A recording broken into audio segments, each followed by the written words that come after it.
What's up guys, Bronson Dewar here from the Motocross Conditioning Coach. This is episode 1 of our case study series. In this video we are going to be showing you how we have been going through the first week of setting up each of our clients. So in this first week there hasn't been any training. This first week has been all about seeing where these riders are at and helping to really frame the mindset and frame what they are going to be doing with me from here on out. So the first thing that we've got them to do is we've got them to go through our goal setting sheet.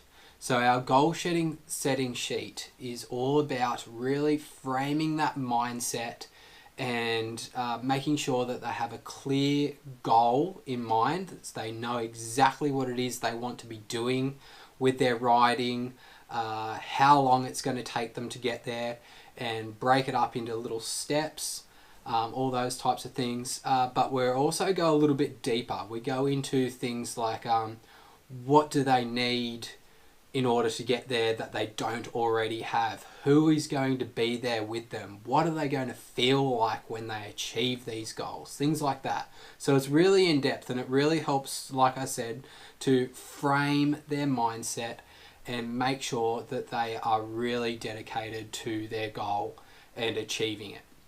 And it also really helps with motivation as well, because it sets off little receptors in the brain that are going, when they get into hard times, they're going to be able to pull back from their answers on this sheet, and they're going to be able to sort of help to get back on track quite easily. So that's the first thing that we got them to do. The second thing we've got them to do is to go through and do the MX Fit self-assessment. So the self-assessment is basically we go through our whole MX Fit system. So all 7 aspects of our MX Fit system, and we get them to rate themselves on a scale of 1 to 10. So 1 being extremely poor or non-existent, all the way up to 10 being, yeah, I've got it, I'm dialed, don't need to worry about that so much. So what we've done is, yeah, like I said, we've sent them the self-assessment, and we've got them to have a really good look at themselves, what they're doing, and in each of these aspects, and what they need to really work on.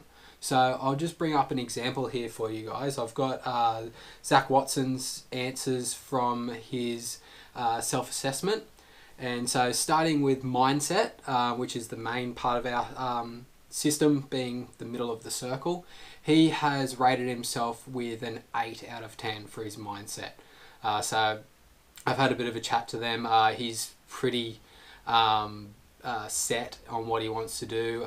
He also doesn't really struggle too much with like cracking under pressure, things like that, but there's still a little bit of things that he can work on. So he's a solid 8 on that, and I'll give him that for his age. He's pretty good. So the second one is nutrition, and he's rated himself a 6. Basically they've gone for a 6 because he's not eating bad, but there's not so much real structure to it. So yeah, that's why they've gone for the 6. In recovery, so that's like mobility stuff, post-training recovery, active recovery, sleep, things like that. He's given himself a 7. And yeah, basically we've had a bit of a chat about that as well. So he's gone for the 7 because, yeah, he gets good sleep every night. He's pretty dialed onto like recovery stuff after riding and racing, things like that. So, but obviously there's still a lot more work that needs to be done. There's a lot he's leaving on the table there.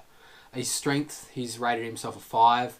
There's basically been no strength training so far. There's been basic body weight stuff like push-ups and pull-ups and stuff like that, but no real strength stuff there. So it's an area that we're going to be doing a lot of work with, working on a lot of movement patterns and movement quality and stuff like that with him as well. For his capacity, he's rated himself a 9. So that's where a lot of his training has been coming from. He's been doing a lot of running, a lot of cycling, things like that. So as far as his fitness and all that stuff goes, he's not really struggling to finish races. Like, he's doing fairly long races for his age. He's doing 25-minute motos at the age of 14, which is pretty solid. And he's really not struggling like cardio wise there, but there's still a lot that needs to be worked on. So like his strength and stuff like that. He knows that he can push a lot harder on the bike if he had the ability there. So that's there. On his riding, obviously he's been selected for the Australian World Junior team, so his riding's pretty good, but obviously he understands that like no one's ever really a 10, so he's been quite good there, and he's given himself a 9, knowing that there's still obviously work to go on there. And then for his goals, he's given himself an 8, which is really good. I've had a good chat to him as well. He's really focused in on what he wants to achieve with his riding and how he's going to get there, all those kind of things. So that's a basic rundown of what we do when we go through our first week of setting up a client. We take them through those 2 steps, and like I say, it really sets everything up really, really good for what we do and where we're going to take everything. So from here, in episode 2, we are going to be going through how we actually start setting them up to start training and getting into all those other things. So yeah, stay tuned for episode 2. That'll be coming through to you very shortly. Well, next week after we've done all that stuff. So yeah, be sure to subscribe, keep up to date with what we're doing here, and follow along with these riders' journeys as well. All right, next time. See ya.